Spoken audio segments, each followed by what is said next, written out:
Hi everybody, my name is Nancy Wolf. I'm working for Rewilding Oder, and I'm quite young, so I don't have a lot of experience to show and share. Oh, a couple Yeah, but I feel very honored that I can be here and talk, although I'm quite young and although I didn't really know what to tell you, because I'm just a small worker. Working on local scale in project management. I'm doing river restoration work, but also really on small scale issues. What I wanted to show you today is how's Germany doing in general with the strictly protected areas and the river restoration, and what I see as a challenge. I cannot talk for all Germany, but I see some very big challenges and I wanted to share them with you. So just really quickly to ROD, Rewilding Oder Delta is the association I'm working for. The only thing you have to know for the presentation now that we are working all around the Tschetschen Lagoon right next to the Baltic Sea, and we're working on Polish as well as German side. And I'm responsible for the rivers on the German side. Our main mission is actually to restore ecosystems and to bring back wildlife and to create a peaceful coexistence between human and nature. That's our mission. First I will start with the strictly protected areas and then we'll go to the river restoration. So strictly protected areas, there are two types, the national parks and the nature protection areas. As you can see here, we start with the nature protection areas. They increased since the 70s in number and also in the size. Mainly between 1980 and 2010, we raised our land coverage. So without the sea areas in the north, just the land, we've raised the number from 0.7 to 3.7% land coverage with this protection areas. And in 2020, now we have 4% coverage. So not that much in total. And also, as you can see, they are on the map, they are all very, very small and widely spread. And so the functioning of these protected areas is, we have two main challenges with the quality of such protected areas because they are so small. 60% are smaller than 50 hectares and just 15% are bigger than 200 hectares. And they have a very, very long surrounding, like the perimeter of the area in relation or in proportion to the size is very small. So the external influences are very strong and the total condition of the area is actually not too good. We don't have these problems with the nature parks because they are much bigger. They are between 7,200 hectares. 7,500 hectares and 32,200 hectares. So pretty big areas, but we only have 16 of them in whole Germany, and altogether they just have 0.6 land coverage. Also without the big areas in the sea, they are not counting to this 0.6%. I just wanted to introduce one to you, or what is maybe also interesting to know, they all were like when people decided that's a nature park now, that was all before 2004. And since 2004, we just have one new national park. Sadly, and we have only one of the 16 who's really focusing on the river system. It's, I can paint here, the lower Oder Valley. It's south of the area I'm working in. And I'm quite happy about this area, to be honest, because I visited them last year in the summertime and they have lots of projects regarding river restoration. They have current plannings to open a polder permanently to develop lees and floodplains, and they also did some other smaller measurements on the morphology or to just create a passage for fish. And my impression was kind of confirmed by the fact that we have 160 breeding bird species every year coming again, and this park is very well known for the richness of the birds. I will skip this now because I prepared more slides than necessary. So we will start with the water restoration. I guess it's pretty similar in each country, or I just expected that we have different programs and management plans and concepts on all areas. And then we have the measurement plans or the management plans for the water bodies themselves. And they include the concrete measurements, which should be done by the government or by other associations. The implementation is, well, the districts are responsible for the implementations on the bigger river, the rivers of the first order, and for the rivers of the second order, the communities are responsible to implement, but that's treated slightly different in every federal state of Germany. But that's the way it is in the area I'm working. And then we have the administration unions, and they care about the maintenance of all the rivers. And I don't know, I forgot your name, but the presentation before on the maintenance, I can partly support what you said. It's happening the same here. So, okay, what I quickly wanted to introduce at this point are these hydromorphological profiles, because there are 25 river types in Germany, and they all have specific characteristics, and we have for every river type one of these hydromorphological profiles.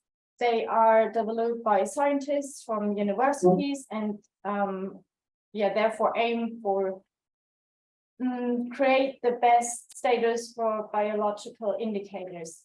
So they are really nice and they're really good. This is the data for 2014, and it already included all the criteria for the 4 dimensions of a free-flowing river, what was also described in the biodiversity strategy. We already have that since 2014 with all these criteria, how the river type should look like, how much percentage of dead woods are in there as usual, or lots of criteria. And I really like them because mostly when I talk to landowners, they cannot imagine how it should look like or how it's supposed to look like, and then we can show it and find common goals and also have all the same vision of how it's supposed to be after the measurements.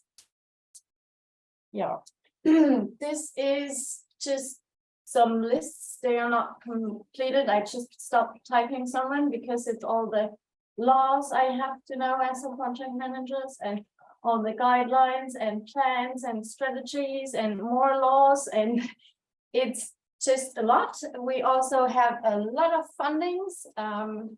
I actually wanted to introduce one of them to you today, but I think I don't have the time really to do so. So I come to the key point with all these fundings. The thing is that it's very nice to have them, but they don't cover the full costs of the implementation. And so only two of them cover the full costs of implementation, and only one of them is really 1 or 2 are including payments for landowners. So because land access is a really big challenge, and so landowners want to be compensated for their land, but it's not possible with these fundings. That's the one I'm gonna skip. That's an overview of the ecological condition of the rivers in Germany. We have in total 400,000 kilometers of rivers and creeks, and from this only 35.5% we have to report accordingly to the Water Framework Directive.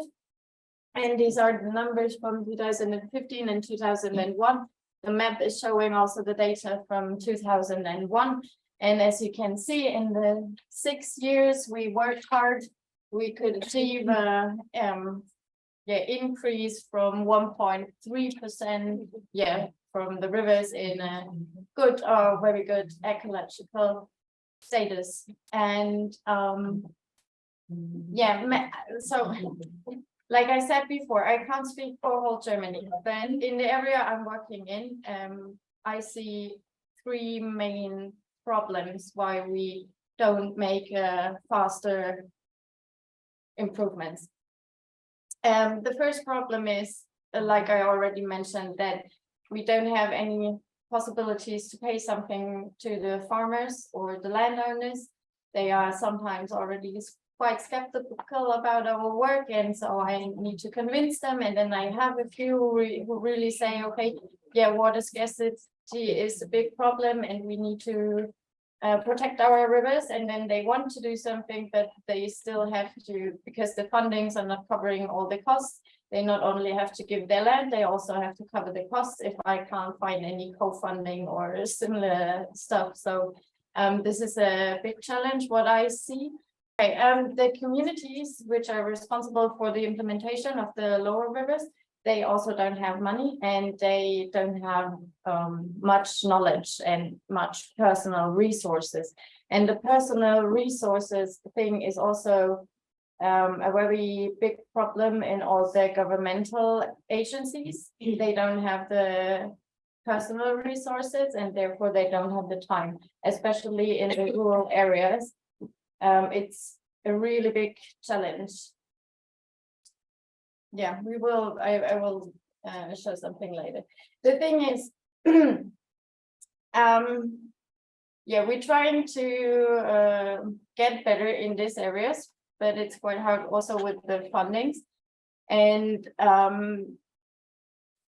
well, in my community where I'm usually talking, I always hear remove the barriers. I have the feeling sometimes it's the only thing I hear, especially now with the new nature restoration law. Everybody is telling me remove the barriers, but I don't think that it's such a good approach, because I have some examples now where they really destroy other work. And therefore I made a small sketch, because I don't know if I'm really allowed to talk about these projects we have there. So this is a not real project. And just imagine you have a water course and there's a barrier in there.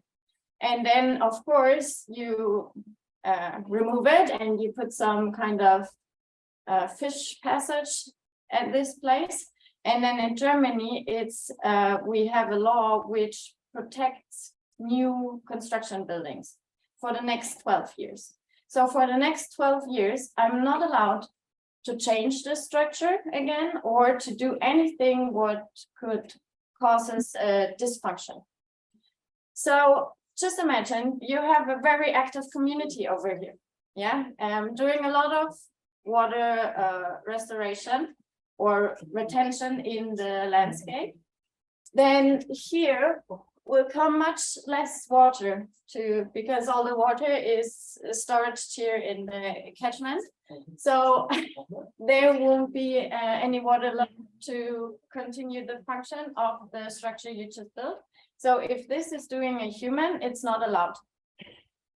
So if you remove that barrier before you start retention water in the catchment, then this can cause really big problems, because I'm not allowed to do all of this, and I cannot just put beavers everywhere.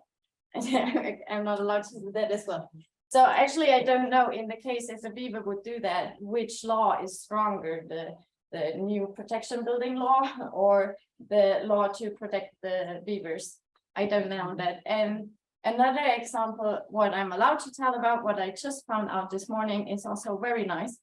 So it's from my Polish colleagues, actually, because we had the plan to remove 3 barriers from the Ina River, and we applied for an open river program to do so.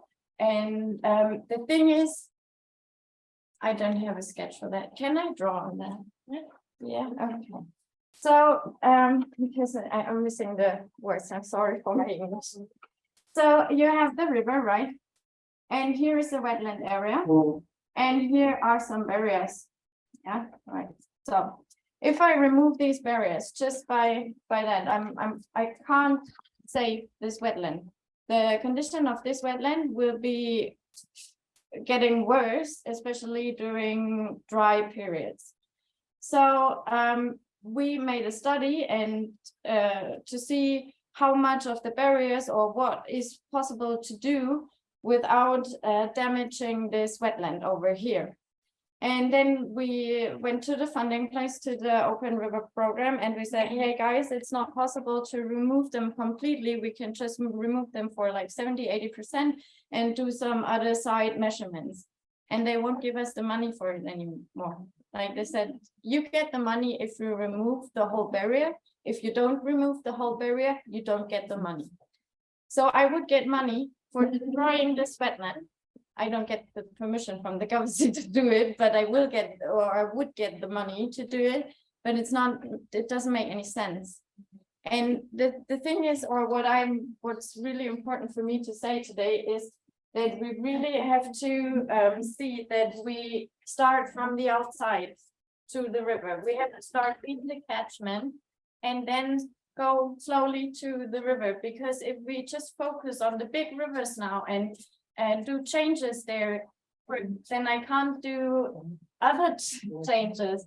For example, when I first do these measurements here and put the retention do retention measurements in the landscape, then I can raise the bottom of this main course. I can lift the bottom much higher than when I first start with some other remove the barriers actions. So I just wanted to say, please be aware of that when you work on rivers. 3 minutes. Yeah, that's perfect, because I'm actually in my overview, I really jumped over a few stuff quickly. So if you have questions, we have time for that, then I hope. Yeah, that's just an overview about the current status, what I just told you. The rivers are in a very bad in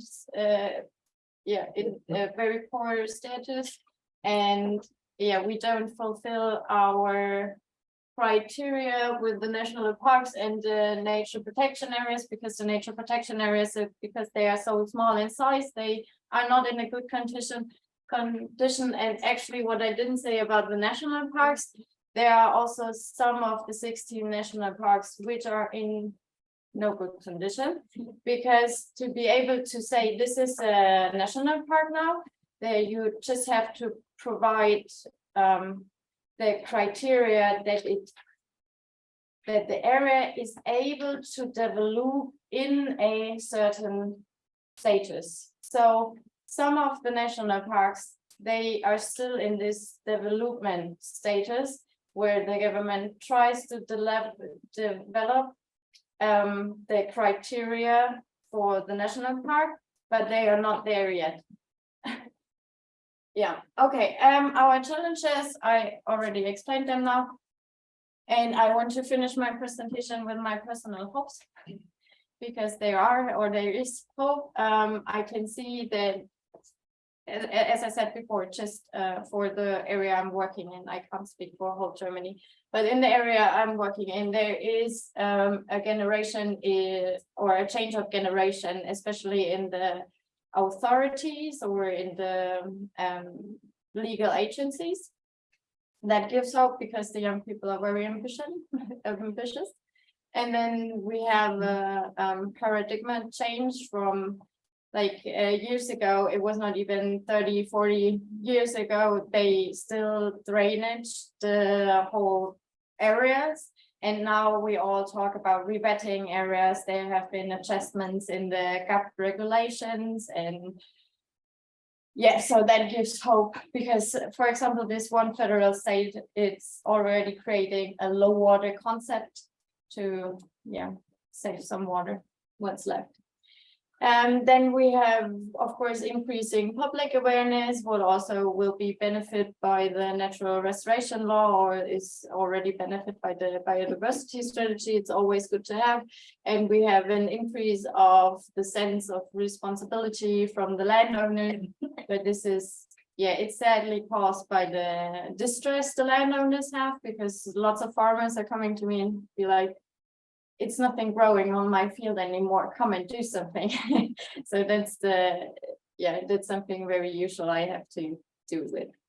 Yeah, but the good thing about is these landowners, they're really willing to do something, and sometimes they even do it if I can't pay them any compensation, or so they will just give the land freely, but that's rare.